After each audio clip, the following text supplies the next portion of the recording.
Mr. Mittal, India's internet usage is still very low. Do you see that picking up momentum in times to come? Absolutely. Over the last 4 years, the investment appetite for technology-enabled business has gone up. Before 2005, India was basically void of venture capital. Now we are seeing early stage dollars to the tune of about $1 billion a year being invested in the market, and a large part of that is in technology-enabled services. In part, a lot of these funds that are being invested now will have to demonstrate returns before other people feel confident to bring their money in. Well, yours is a $3 billion plus company in US. So back home in India, what kind of investments are you looking at? So if you look at the internet sector, you can basically divide it into media-oriented businesses which rely on advertising and transaction-oriented businesses. My own view is that it is still fairly early for media-oriented businesses to scale in India. The total advertising market size in India is about 5 billion. About 5% of that, 250 million, is online, and that still doesn't leave enough space for startups to create large businesses. So we are more excited about the transaction-oriented businesses, and there have been businesses in the job space, matrimony, travel, which have demonstrated scale so far.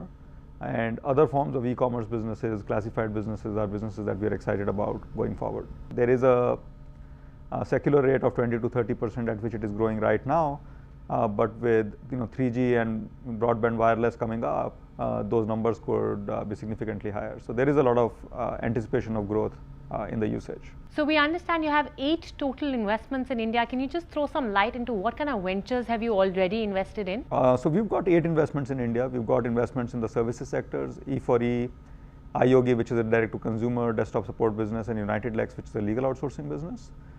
We have 3 businesses in the internet space: Bharat Matrimony, which is the leading matrimonial classified site online, Chuckpuck, an online entertainment business, and Motor Exchange, a B2B auto auction business. And then a couple of businesses in the mobile VAS industry: Cellcast, which is a participation television business, and mCarbon, which is a software business around mobile VAS. And going forward, which are the sectors that you feel there's clearly a vacuum that needs to be filled in, and you may just look at investment in future? We are targeting more of a 2-year time frame at this point in time. We've been in the country for 4 years. Our oldest investments are 3.5 years old. Our typical time frame for exits lands up being 4 to 6 years.